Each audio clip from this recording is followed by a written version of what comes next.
Dang it. This is attempt number 2 to tell the story of this. A little bit of insanity that has happened. But hello everyone. Welcome to the Sports Report. I'm Rob at Forward Gaming, and we're going to talk about a few things. But I'm just going to dive straight into issue number 1. I've recorded this once already and went on a full tirade, ranted on and excoriated this organization. But I'm actually kind of glad that I get to do it again, because the Washington Commanders absolutely deserve every bit of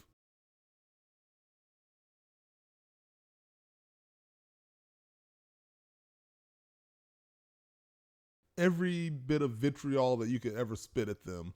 They are a garbage organization, a garbage company, and someone that the public should not trust. And I'll tell you why. But before I do, please don't forget to like, share, comment, and subscribe. Let me know what you think on the whole situation after I give my details right here. And yeah, let's get a diatribe going. Let's talk it out. Let's talk it up. So let's go ahead and dive right into it. I just felt a wave of anger rise over me again. But here we go. So, the Washington Commanders today, over the last few weeks, and honestly the last few years, we have been getting a lot of stories coming out about the way the organization is held and being taken care of. We had cheerleaders saying that they were being taken on, that they had being forced to take trips on to basically be arm candy and basically strippers and go-go dancers for executives in the NFL, more specifically executives for Washington. We have had the Washington Stadium itself leaking poop water on their own fans. Sewage systems breaking in the stadium. You have railings on the stands falling apart and fans falling to the floor, almost crushing Jalen Hurts from the Philadelphia Eagles. You have all of this going on. You think, oh my God, this place shouldn't exist. You have all the drama with their name, the Washington Commanders. They had to change it from the Redskins because the Redskins were such a problematic and toxic name to match the toxic environment and problematic environment that the whole Washington organization held up to a T. They changed the name to the Washington Commanders, the absolute worst name they could have chosen out of all the name choices they had. Every single move that they can make, they've made wrong, and I can't tell if they've done it on purpose or not. But this move, this is foul on a whole nother level.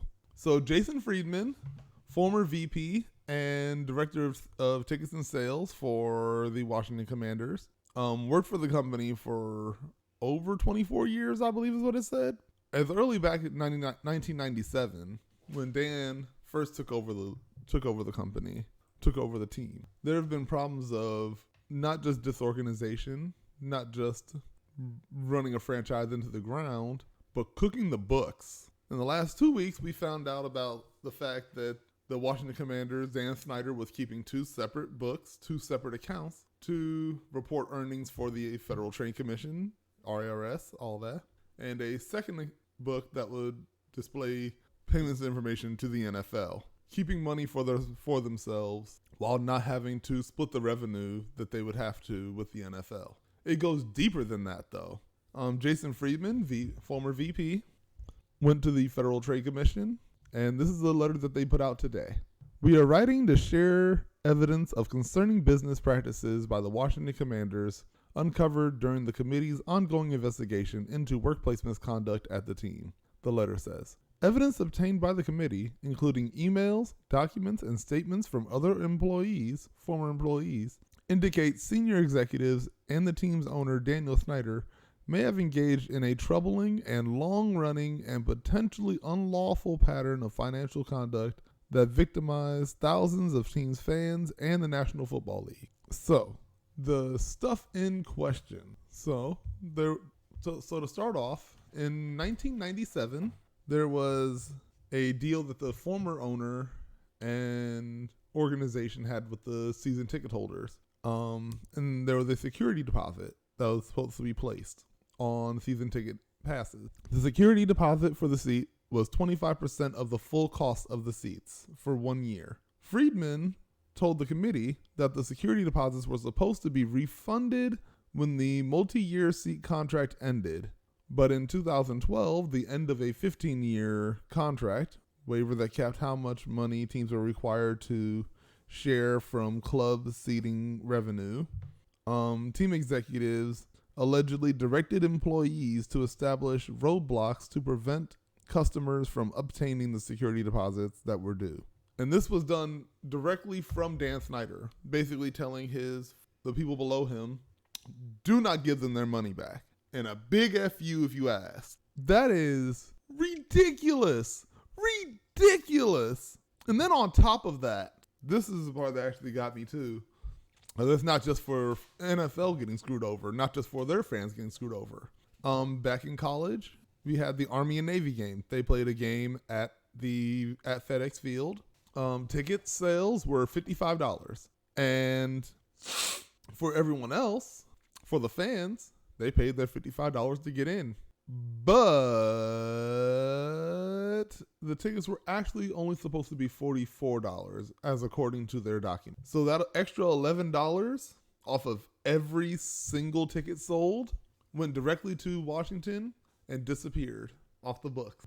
So just to put that into perspective, the maximum seating capacity at FedEx Field is 80,000 guests. We'll lowball it.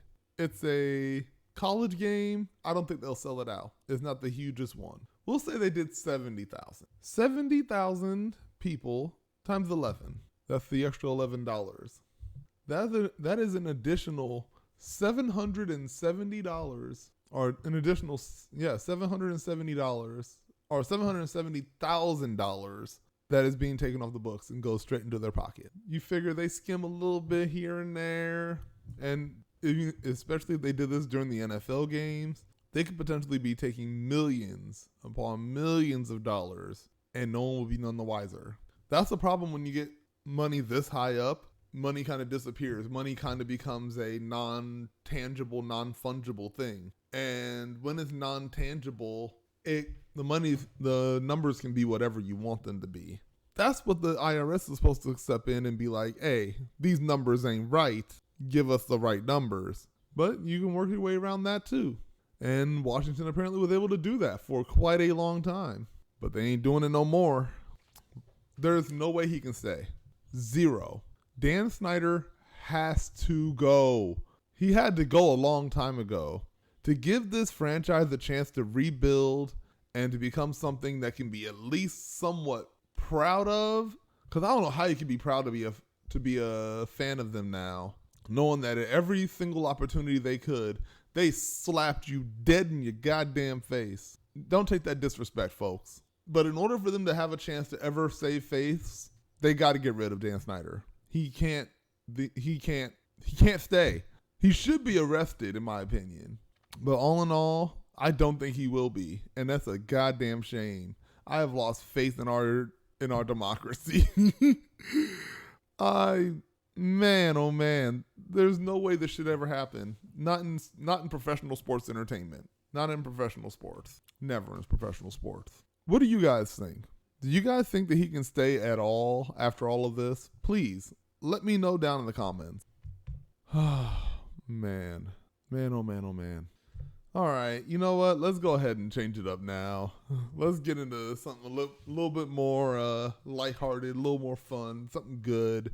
And let's talk about the play-in tournament. So, we have 4 games scheduled for the play-in tournament.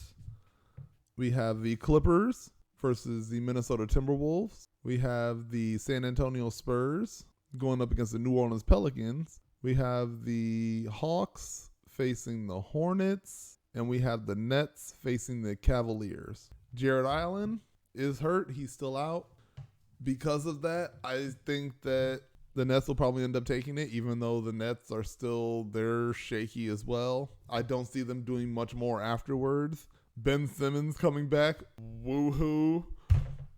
Great defensively. But I honestly think at this point that his confidence is too shot for him to be anything good now. I'm sorry to say that. I dealt with my own confidence issues for a long time, and I'm still dealing with them. He's gonna need a lot of work if he's gonna make it work. KD and Kyrie, they'll be okay. I think the Nets, they'll win this game, but they're not going to go much further after. Hawks and Hornets. The Atlanta Hawks, Trae Young still healthy, going in fresh. I like them. Though I will say I think LaMelo has it's all energy. It's all momentum. It's all energy. And this definitely feels like a momentum game. And I think that momentum-wise, the Hornets are just so confident in themselves that they can play with anybody. And I think they'll step up and beat the Hawks. Admittedly, they had to beat Trae Young. Everyone else, but the Hawks really do run through him. So if they can beat him, they'll be okay. In the West, we have the Timberwolves versus the Clippers. Clippers looking okay. They're looking good right now. They are looking very solid. I think if they do make it in, they can definitely make a run. They might end up in the finals themselves. But they got to get through Karl Anthony Towns, Anthony Edwards, and the Timberwolves. And this is going to be one of those games where if Cat is balling, I think they take it. But that's the key. Cat has to play some of his best ball that he's played yet. And I don't know if his confidence and his energy is enough yet. Anthony Edwards also has to play with energy.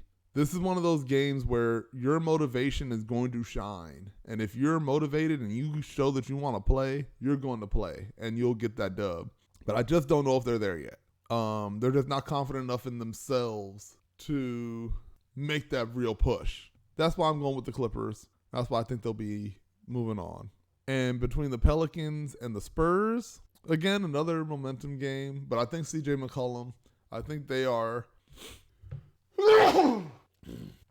playing with a chip on their shoulder that not many teams really have. And I really think CJ wants to prove everyone wrong. So I think they'll end up taking it. We'll see. Don't really care much about those. But honestly, as far as the weekend goes of playing games, they're really good games. Now, a team that should be there that isn't in those is the LA Lakers. They have officially missed the playoffs. They got in on the play-in last year. They won the championship the year before. And now they missed the playoffs. The experiment failed. Who's at fault? Is it LeBron, who has been putting in all the work that he possibly can? No, I'm not going to fault LeBron. Is it Anthony Davis, who can't manage to stay healthy, always end up being hurt? You can't fault injury. Injury happens, especially when you're a big man. The way he's built, the wear and tear on his body is going to continue. And I don't know how much longer he'll have on his career. I'm hoping for a long one, but more than likely, I think we'll see Anthony Davis retire possibly in the next 3 years. I'll be straight up. Is it Frank Vogel, who could not manage to bring the team together? I will put fault there because he's their head coach. He was able to build something out of nothing back in 2020 and bring them their first championship in the bubble. But since then, they just have looked a little bit sloppy. They don't look like they're at enough energy. Is what it is. Do I put the blame on Russell Westbrook, the newest pickup, who was supposed to be the one who was supposed to save the season for them? Yes and no. No, because they haven't had a chance to gel. They haven't been able to play together. That does bring in a lot. I believe they've only played less than 25 games together, like with the trio with LeBron, AD, and Russ together. So that's going to really suck over a entire season. But the way he plays, it was bound to be doomed from the start. Russ needs the ball in his hand. It's a lot like the same problems that James Harden had, that people were skeptical on whether it would work with him going to the Nets and him going to the Sixers. James Harden has been able to put himself into more of a passing role, and it's shown, and his stats show, and their wins show. The Sixers are still rolling, even though James Harden is hurt right now. So hopefully they'll go into the playoffs and they'll be just fine, but we'll see what happens there. But as it stands right now, Russell, he's always been that ISO guard. He needs the ball in his hand. He needs to be driving. he needs to be the center of the offense and allow everything else to flow around him. But that's not how the offense can work when you have LeBron and Anthony Davis, both of whom are older players. Dwight Howard, also an older player. Most of their lineup, older players. Or they're extremely young, first year to second year. And having that dichotomy without much in the middle, it hurts you immensely. It makes it so you have two distinct speeds that you're playing at. Russ is half court, high speed, let's go, let's push. Whereas the rest of the Lakers offense is very much a half court, need to move, screens, allow LeBron to be able to find people on the cut, allow Anthony Davis the space to work around the entire inside circle, and then surprise the big man by going back outside. When you play that ISO game like Russ does, Anthony Davis can't sit in the middle because then he's in the way of you being able to drive. Other players have to wait to see what you do and adjust accordingly to be in the open spot for you to kick it out to them. That's not how the Lakers need to work.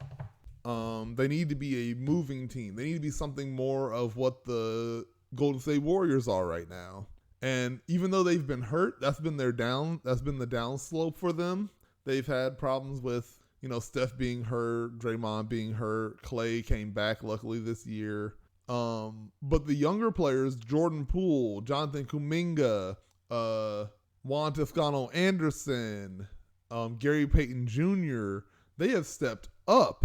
And having those young players be able to have the ability to move around and allow Draymond to find them on the cut, to allow wings to get open as everyone has to focus on Steph and Clay shooting, it allows everyone the ability to develop more.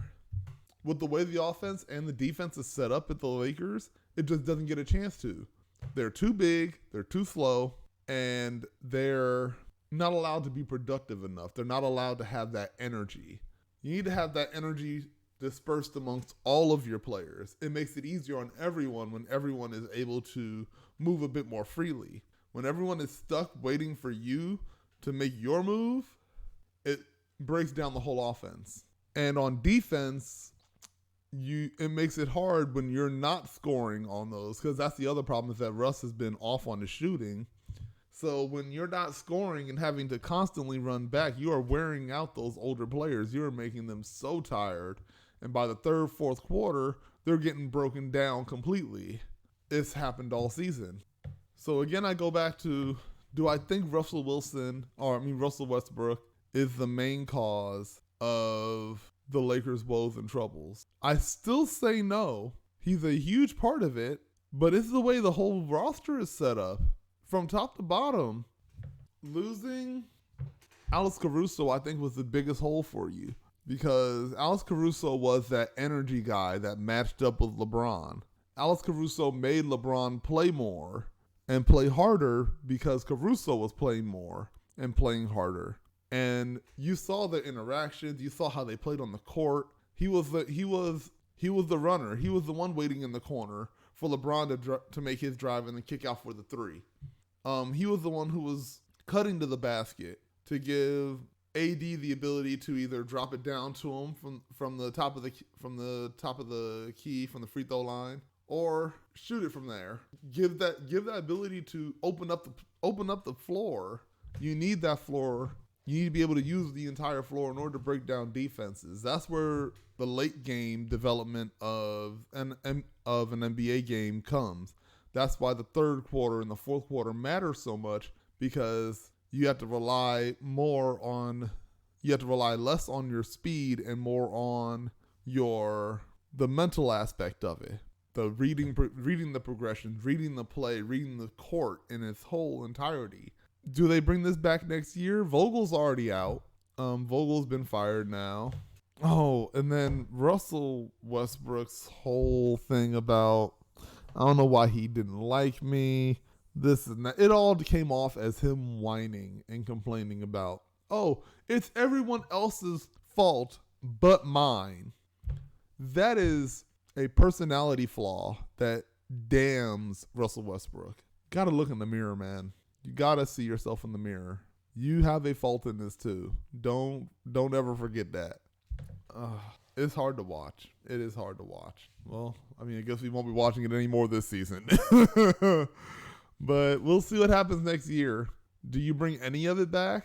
Does LeBron even come back? Or does he wait on his son to come back in and then be like, you know what, I'm retire now? We'll see. We will see. But I don't think Russell Westbrook will be back with the Lakers. That's just my opinion. Now let me know in your thoughts down in the comments. Do you think whose fault do you think it really was for all their woes this year? Moving on, just really quick, props to Scottie Scheffler, who won the Masters over the weekend. Give you the golf clap. Indeed. Very nice. Very good. Now, big clap for Tiger Woods. With that boy, I mean, the rest of the weekend kind of faltered out. He ended up 47th, which, okay, cool. Scottie Scheffler was 1 under par for the whole weekend. Day one, though, Tiger was 1 under par as well. Like, that's very impressive for his first day back after a wreck where they said that his tendon, he might not ever be able to golf again. But seeing him out there, though he did have a bit of a limp sometime, had that little gangster lean as he was rolling. So you could see that he was hurting a little bit. But to play like he did, I give the man his props. He's back. And I hope it's only up from here. For him, for Scottie Scheffler, John Daly. I hope everybody wins out there. Golf is one of those sports where I love watching it's artistry at that point. Because you have to be exact. Some of the putts made over the weekend blew my mind. Literally facing this way. And the green is back here. And they're hitting it this way. And it rolls back perfectly into the hole. Impressive. You had a hole-in-one this weekend. Fantastic night, or fantastic weekend of golf. Let's see, what else haven't I covered? Oh, one last thing I wanted to cover. So there was a fun little story that came out about my boy. Again, as someone who's a supporter of formerly garbage franchises who's turned it around, Washington, you still have a chance to turn it around. You just won't be the Buccaneers. Tampa Bay almost didn't get that opportunity. See, when Tom was initially looking around at other teams after he decided that he was going to go ahead and leave the Patriots, he was looking around, like, oh, now you know what would be the ultimate FU to the Patriots? If I go to the Dolphins. And it almost happened. It almost happened this year. So here's the full story. Tom Brady he goes into the offseason this year after losing to the Rams. Props to the Rams, by the way, of course. Yeah. But he goes and he says, you know what? It's time for me to retire. And I think it was a power move. I think it was a power move against the Buccaneers organization because his real move was to go to the Dolphins. And he was going to be not just their head quarterback, but also part owner. He was going to be the first owner QB for his own team. And Sean Payton, who also retired this year, was going to be the head coach for said Dolphins. That offensive power would have been disgusting, especially since they picked up Tyreek Hill. They already had Jalen Waddle. They already have Mike Gesicki. They have a pretty... okay, maybe not. They have a decent offensive line. How about that? I'll give them that. They have a defense that is stout. It's stout enough. Solid B+, B. That's all you really need, especially when you're running a A+ offense like the one they had planned. And if they would have gotten Tyreek Hill and then made that move as well, oh my God, they would have been the most high-powered, disgusting offense, and there wouldn't have been a single question about it. There's no way that offense doesn't put up 30, 40 points a game. But then everything with Brian Flores comes out. The lawsuit, the discrimination, it all was just like, okay, we can't mess with that. We don't know what the condition of their future is going to be. So Tom Brady retires and comes back to the Buccaneers. Sean Payton decides he's going to go ahead and chill out. He might end up honestly on TV. I think he should go to TV, but we'll see. But yeah, that was almost a thing that happened. Oh man. As a Buccaneers fan, I had written off the season entirely already. So I had come to terms, and to know that there was a possibility that he would have possibly came back and then bounced on us immediately. Ooh, that's something I don't think I could have taken. That would have really hurt. Not gonna lie. But I'm glad I don't have to worry about that. Buck Nation continues on. I really hope we can sign Gronk back. If he stays retired, stay retired. Don't go, or you go to the Bills. I'm okay with you going to the Bills. That's the only spot though, Gronk. Go with your people. But I just started playing Madden again, and I was playing with the Buccaneers this year, and I was just like, man, this team has such promise. Antonio Brown. If Antonio Brown doesn't go on his crazy tirade, we beat the Rams. We probably beat the Niners. We probably beat whoever is in our way. We were so close. But it is what it is. But let me know what you guys think. Would that have been the force that I think it would have been? I think that would have been unstoppable. But glad I don't have to think about it anymore. And with that, I think I'm going to go ahead and end it there. It's been a good, productive day. I'm going to have to do some editing on this to bring it down a little bit because it still ended up being 35 minutes. God damn. But with that in mind, I hope you guys all have a fantastic day.